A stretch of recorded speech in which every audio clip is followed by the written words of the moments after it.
Hey, Julian. Hi. Hi, how are you doing? Thank you for Good. joining. All right. So yes, now is the time to start. All right. So welcome everyone. Just let me present my screen properly. All right. So you're here today joining us at Nexell for the Spring 21 release highlights. So just before we start,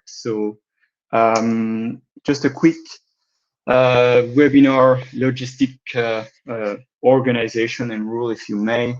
So we're going to be recording this session. So Emma, would you like to launch this recording? Yes, it's recording Thank you right very now. much. Okay, great. So cameras rolling. All right. So yeah, so we're recording this session. So in terms of organization, as I was saying, it will be great if you can switch off your camera. Not that I don't enjoy your viewing you and exchanging with you, but just to make sure that we keep the bandwidth at its best performance. So I think you guys are all muted. Of course, you will be allowed to unmute yourself at the end of these sessions where we can exchange, have a chat.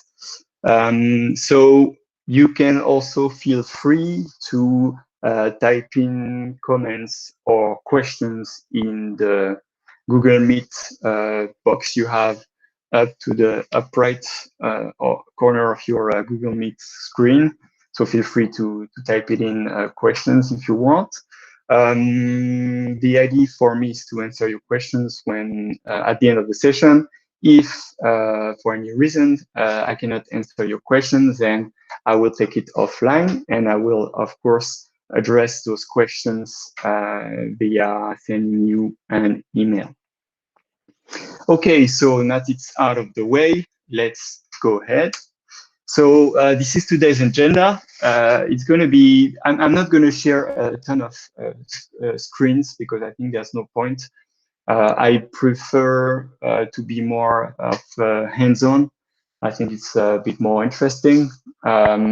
So quick word about me first, and then we're going to go, as you can read as well, a few words quickly on the release cycles of Salesforce, a few words on the release notes, and then we're going to get to the nitty-gritty and look at the highlights I selected for this Spring 21 release, which is by no means all of the features, because as you may know, the release notes are huge. It can be about 400 pages. So it's really just a small selection that I think can bring you value.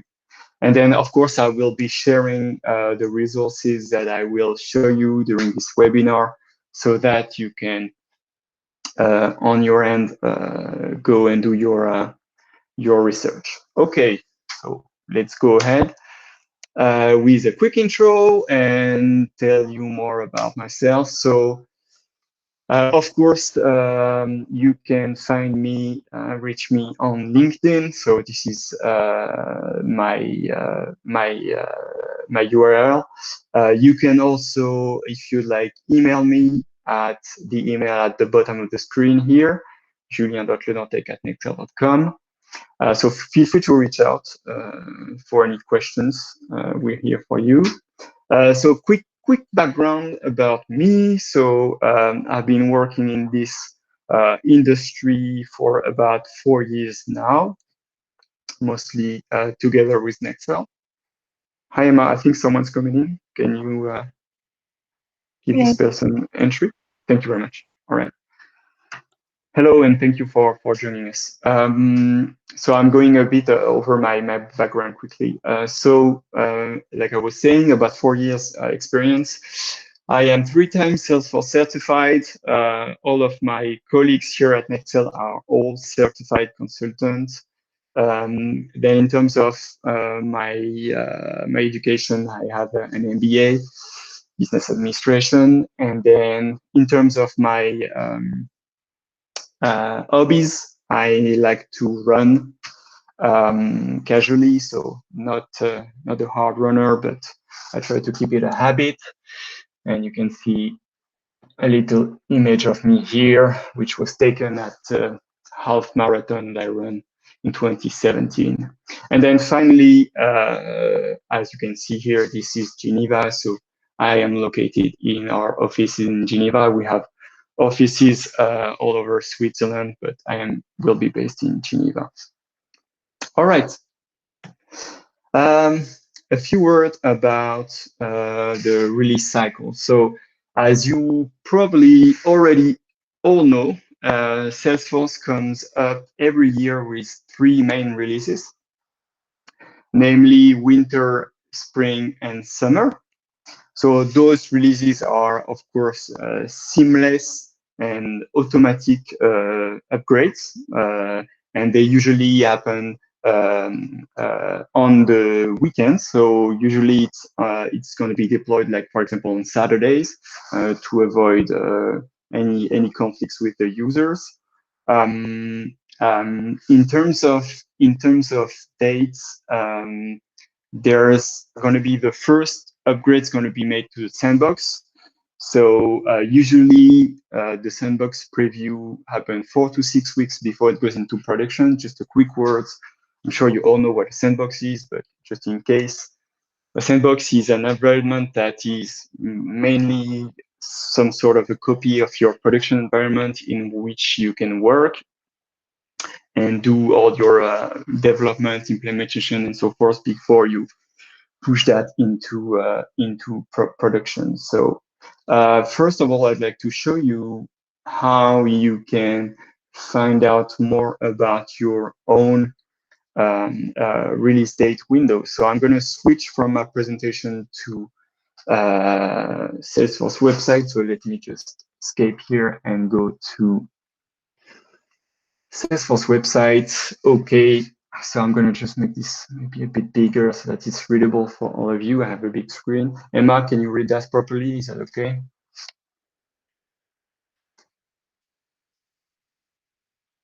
Okay, I assume it's okay. All right, so basically, in order for you to have some visibility in terms of when the release will be available to you, you can go on Salesforce website, trust.salesforce.com, where you can find out more about the releases to come. So basically, you want to go to trust.salesforce.com, and then you want to scroll down to this particular spot here, status.salesforce.com, where you're going to be able to check the dates for the release in sandboxes and in production. So I'm just going to go ahead and click on status here. Okay. All right. So this is here that you will be able to have the view of the dates when your org will be, when your spring release will be available in your orgs.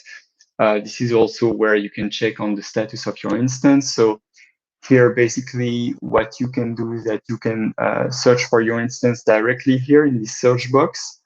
If you just give me 1 second, I'm going to show you here an example. So for example, here, in order to find out your instance, you probably all know that by heart, but just in case, you're going to go to your configuration, so setup.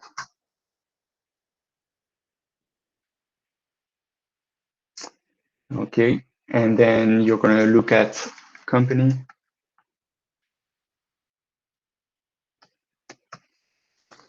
And then under company settings, you have company information.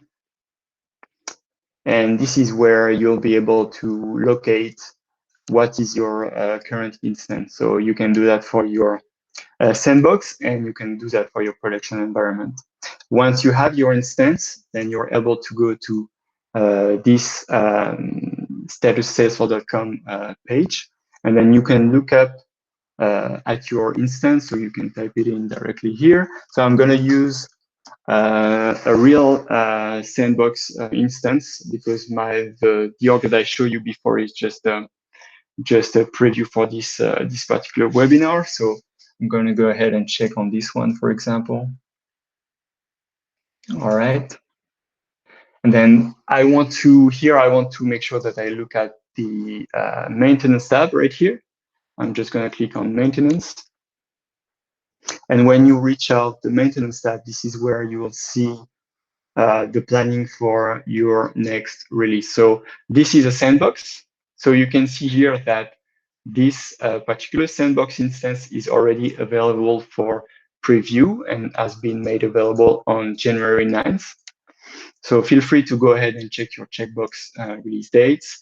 And then you can see so that you can prepare and anticipate for the next release to come. You can also see that summer for this particular instance is going to be in May, and then winter is going to be in August. Okay, those are pretty simple. Then you can, of course, do the same for your production environment. And again, maintenance tab. And here you'll be able to find out when your production org is going to receive the Spring 21 release. So there's usually, as I said, about about a month between the sandbox and the production. So this is why you're seeing different dates on the previous sandbox that we've looked before. Okay, so that was just a short parenthesis into how to get your dates, but I think it's quite important that you can check that out for now, for this Spring 21 release, but also for the future releases. Of course, we will provide you with other webinars. So we'll have a webinar on summer and a webinar on winter again this year. So make sure to join those events as well. Okay, so this is just the parenthesis on that release cycle. So now let's talk about release notes. Okay, so you can find your release notes simply by going to Google. You type it in Salesforce Spring Release Notes Spring 21, and then first click should be this link to the releases. So this is pretty straightforward, and it's pretty well done. So you have a lot of information here, but luckily you have a lot of different steps that can explain how you can use those releases. So you have the how-to here, and so basically you can get your PDF version of your release notes if you prefer to have, let's say, a hard copy of the release notes available. If you don't, then you can just use this online version here. So, like I said at the beginning, the release notes are quite large, and you may want to just zoom in on the features that interest you most. So there's different ways to do that. You can come in to the filter here, and then you can pick the experience that you're interested. So for example, Lightning or mobile. So you can just check the boxes, or Classic. If you're still using Classic, that's fine. Then you can select your edition, right? And then you can use the different impact. So probably you would want to check the feature that are enabled for users, because this means that the users will have the visibility on those features straight away. So maybe you can start by this, and then along the way you can look at the specific feature that your administrator needs to enable to make visible. And then you have a focus on the product area, whether you're on Service Cloud, Sales Cloud, specific industries, and so on and so forth. You can just, again, tick the boxes here and have the specific display that you wish. So I'm just going to cancel this research. Otherwise, I mean, if you already know what you're looking for, you can just type it in the search box here directly, and you'll get the information coming up. All right, so that was it for the quick intro and a quick word on the release cycles and the release notes. So now we're going to jump into the different highlights.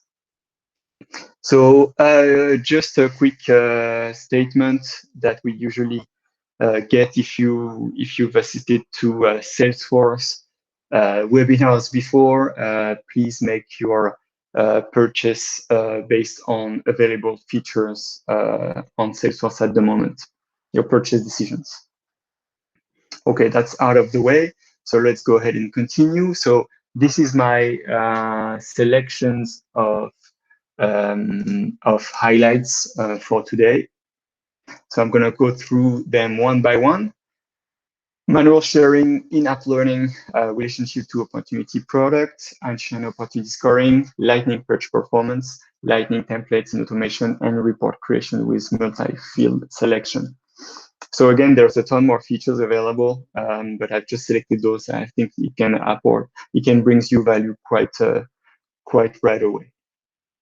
So what I'm going to do basically is I'm just going to go on my org that I'm using for this webinar, and I'm going to show you each single one of these highlights one by one. By the way, this session is from 11 a.m. to 12:30. I assume that this session will be much shorter because I think it's preferable if we have, say, a 45-minute session. That's something that's too long. So I shouldn't take too much time on your lunch break. All right, so let's go ahead and jump in and start with the different highlights. I'm going to go one by one. So I'm going to start with manual sharing.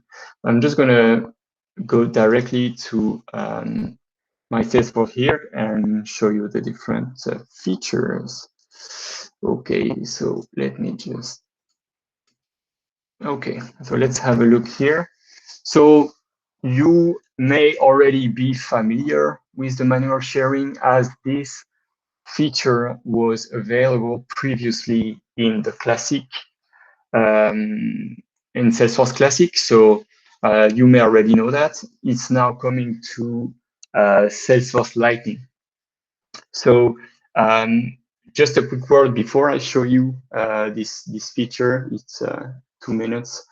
I believe that you should, depending on how your organization is set up. So depending on your sharing settings, mostly, you would want to use this feature with caution, just to avoid any disruption in the sharing settings that you've done in the past.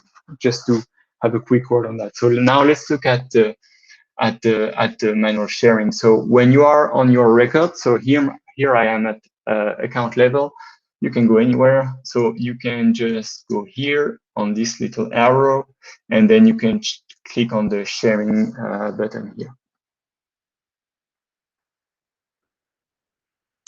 Okay, so sharing is pretty straightforward. So basically, you have different way to share. So you can share with a user, your public groups, roles, and subordinate. So for example, I can share this record with Jack. All right, and then of course, then you can select which level of access you would like to provide Jack with. So whether that's just read only on the account, because he needs to get some information, basic information without any writing permissions, or you can give him his rights. And of course, the related object to that account, which in this instance are cases and opportunities. You can either choose to keep them private, so that they will not have access. Jack is not going to have access. Or again, you can choose read-only or read-write options on both of these objects. So this is pretty straightforward. It's going to come in handy. But again, if you have a definite sharing model, maybe you want to have this button only available for certain profiles, such as sysadmin, or maybe some that have higher roles in the hierarchy. Okay, so that was the first feature that is called manual sharing. So again, you go to your record, click on the sharing button, and then choose the way you want to share your record. Okay, so now let's continue. So the second feature that I'm going to show you today is the in-app learning feature. So this, if you have a good sense of Salesforce, is a new icon that is located at the top right of your Salesforce here. So this is that sort of mountain sign. And if you click on this particular icon, you're going to land into the in-app learning section, where you have different access here. So you have a guidance center so that you can get familiar with Salesforce, having some videos, finding out some events that can bring you some value, finding out what's going on with, for example, here, the Service Cloud community, and so on and so forth. And then an important feature, I believe, in this particular in-app learning is the capability to share Trailhead modules. So for example, if I go ahead here and click on Learn Admin Basics, I can see that I can assign here those modules to my users, and they don't have to move to Trailhead to do their trails. They can do it directly within Salesforce. So I think that's a pretty neat feature. One other thing that you can do here, basically, is that you can assign different learning to different users, right? So if you can see here at the bottom right of my page, I have the assign learning to users link. And if I press that link, then I'm taken to a learning page that I can configure. So I'm going to go ahead and create a new learning item. And here, basically, I can just select whichever module I would like to have my user work in or understand more about. So for example, here, I can just type in anything. So let's say, for example, campaign. So if I want my users to learn more about the campaign basics, especially, for example, new users that are part of the marketing team and need to get a sense of how the campaigns work. And then I'm going to be able to choose the location where I want this module to be available.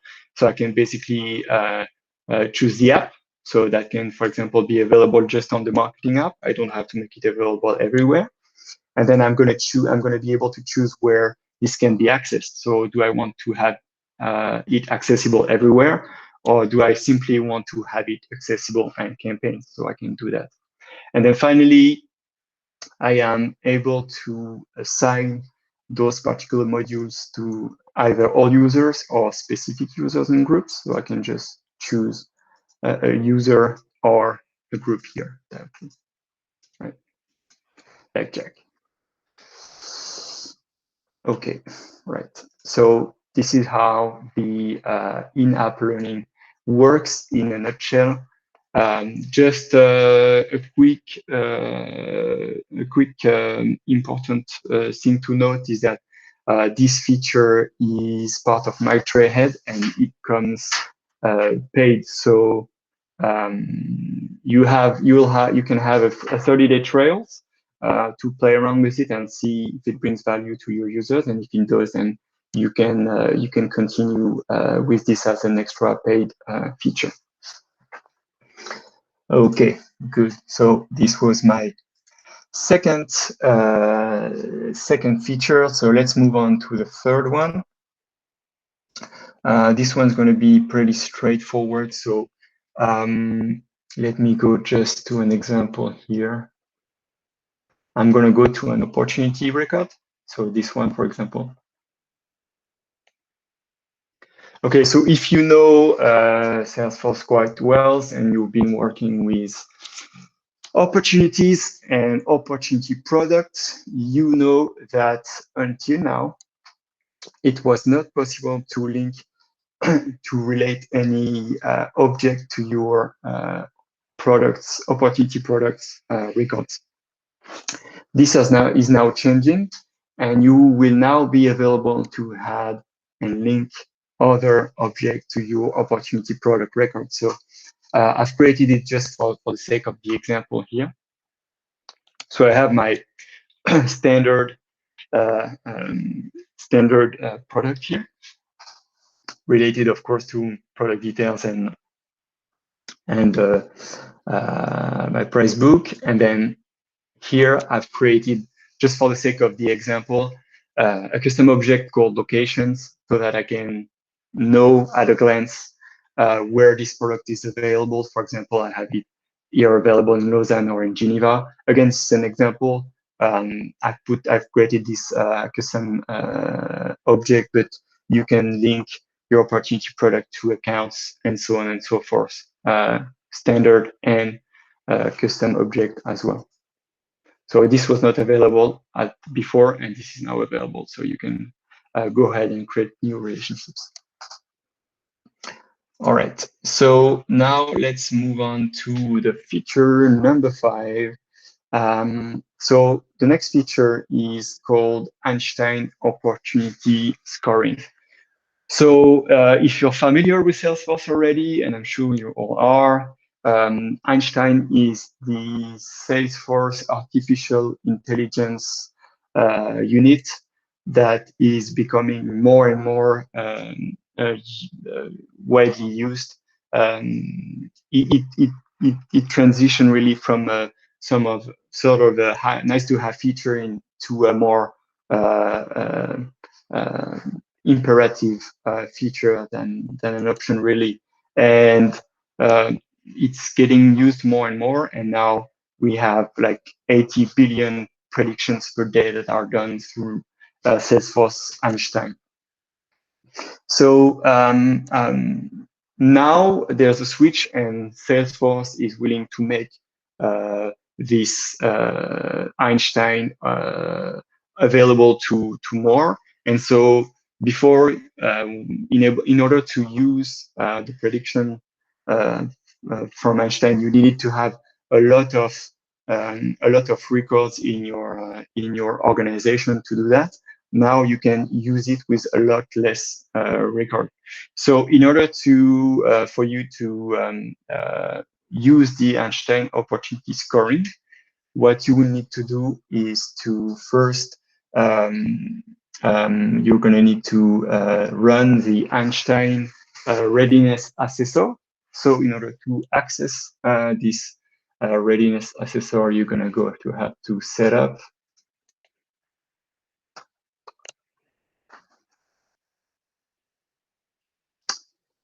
okay, it's loading slowly. All right, so maybe I'm going to remove my camera just to make sure that this goes faster. So just give me 1 second. I'm just going to remove my camera, and I'm going to continue here. All right, so it's coming up. All right, so when you're in your, again, setup configuration, you can look for Einstein. And here, right at the bottom, you can find under Readiness Assessor, Sales Cloud Einstein. So basically what this is going to do is to, this will prompt you with a window in order to log in and give access to Einstein. And then once this is done, Einstein will review your org and then provide you with a readiness report. So for example, I have mine right here. So this is, again, this is just a test environment, so there's not much data, but I trust that yours will have a lot more. So let me just show you what it looks like.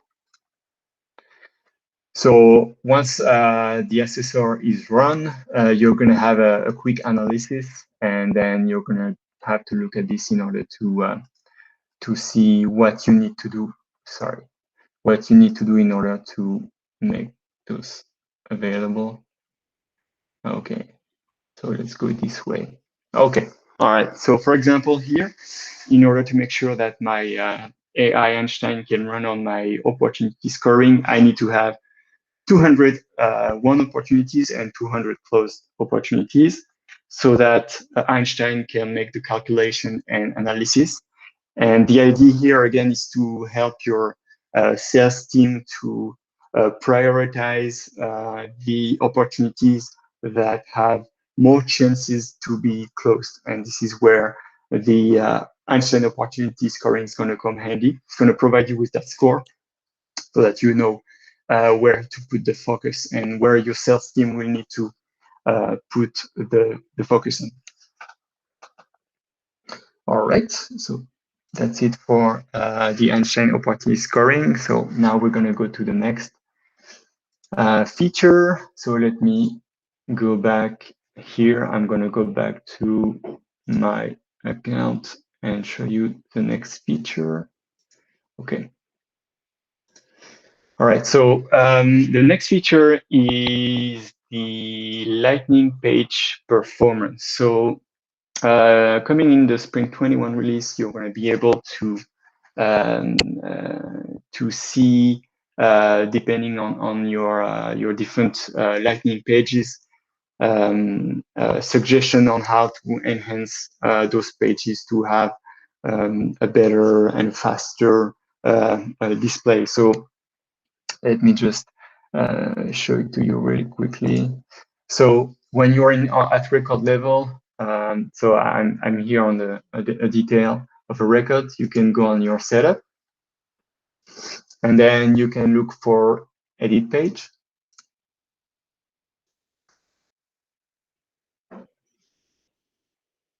Okay, so this is where you're designing your layout display. So basically, when you've landed here, you'll have the option to just analyze your Lightning page and see how it behaves.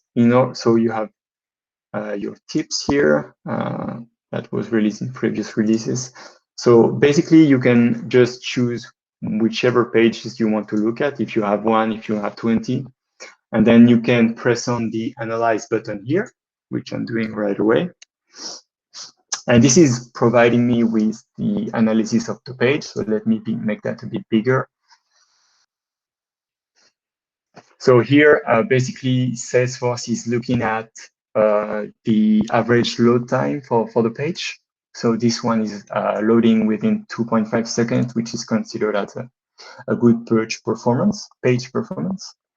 And then you're going to be able to see on that performance analysis a breakdown by component. So basically, that will help you have a focus on which elements of your page might take the most time for you to launch your page. So here we can see that the related lists are taking the most time. So here there is no issue, but you might, if there is if it takes too many time for your related list to load, for example, you can take action on your Lightning page, and you can use, for example, accordion elements so that your page will be reduced and you don't have to display, for example, all related records, right? You can just make that shorter and the page will load faster.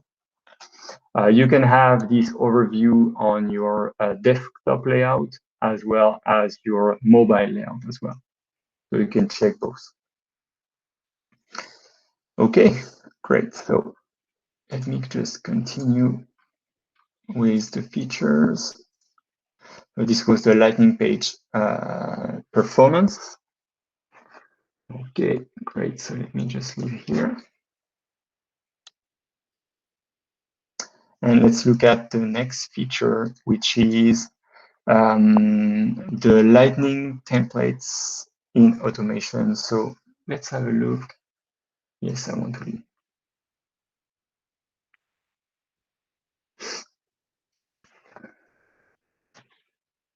Okay, so in the past, so let me just show you straight away. So I'm going to go to navigate to setup. And then I'm going to go to, for example, email alerts.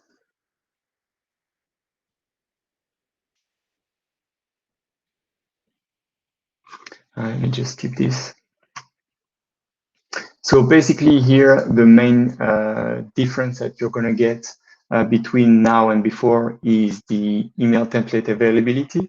So in the past, when you were looking up for a template in your automation, so whether that's an email alert or you have a workflow and so on, you were only bound to use your classic templates. This is now changing, and you can now select your lightning templates within your email alerts and within your automation. So like I said, whether that's workflow rules, approval process, entitlements, and so on, you can use your lightning templates as well. Okay, so let me just move to the last feature, which is linked to report creation. So I'm going to jump into reports and quickly show you. So let's go ahead and pretend we're creating a new report. So for example, let's select consent contacts. Okay, great, continue. All right, so we just move these filters all out of the way, and this as well. Okay, so okay, so the main difference here in terms of creating your reports is linked to the multi-field selection new feature. So basically, until now, when you were creating a new report, you had to basically select your fields one by one. So if I take the province, for example, it's already there. Let me take something else. Okay, so if I take this field, for example, then it's I have to drag and drop it manually, right? So and it's a one by one operation. So you drag and drop. So it can be pretty tedious if you have 100 different fields that you want to be shown within your reports. So in order to accelerate on the report creation, you are now able to select a lot of let me remove that, a lot of fields at one time. So instead of having to select them one by one, you can just select 5, you can select 10, and then you can add them directly to your report. So this is going to come in handy for you to create your reports much faster than it was in the past. So this is the multi-field selection feature of the Spring 21 release. Okay, so I hope you guys are all well now. Let me just get back to my camera and to my presentation. Okay, so that was it for the highlights that I wanted to share with you today. Again, the manual sharing, in-app learning, the relationship to the opportunity product, Einstein opportunity scoring, the Lightning page performance and how to enhance it, the Lightning templates automation, and the multi-field selection in your report. So after this webinar, it was a short one, like I said, I prefer to make it condensed. I will be sharing with you the different links to the release and to the Trust website. So now, if you would like, you can go ahead and unmute yourself, and we can we can have a discussion. So I've not looked at the, okay, I see no comments. You can unmute yourself and go ahead and ask your questions now. It's time for some Q&A, so feel free to reach out.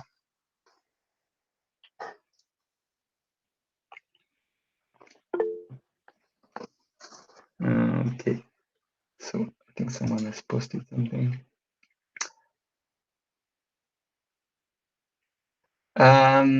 No, actually, so Andrea had a question about the manual sharing button.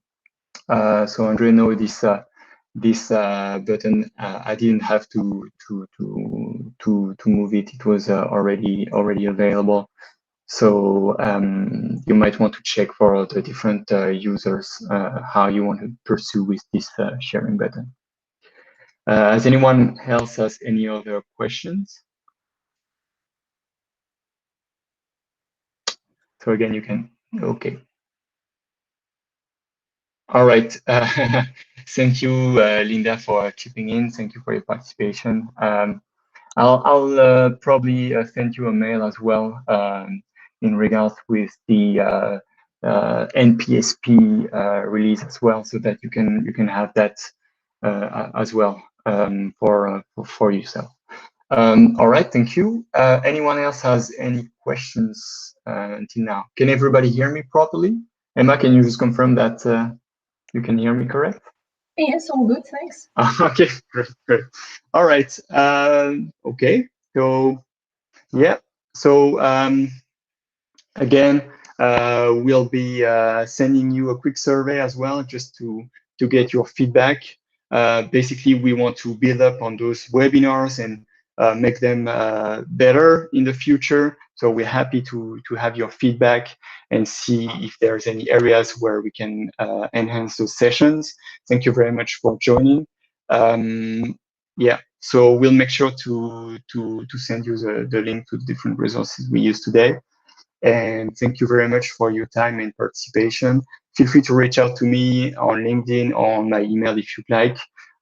We stay open to your question and request.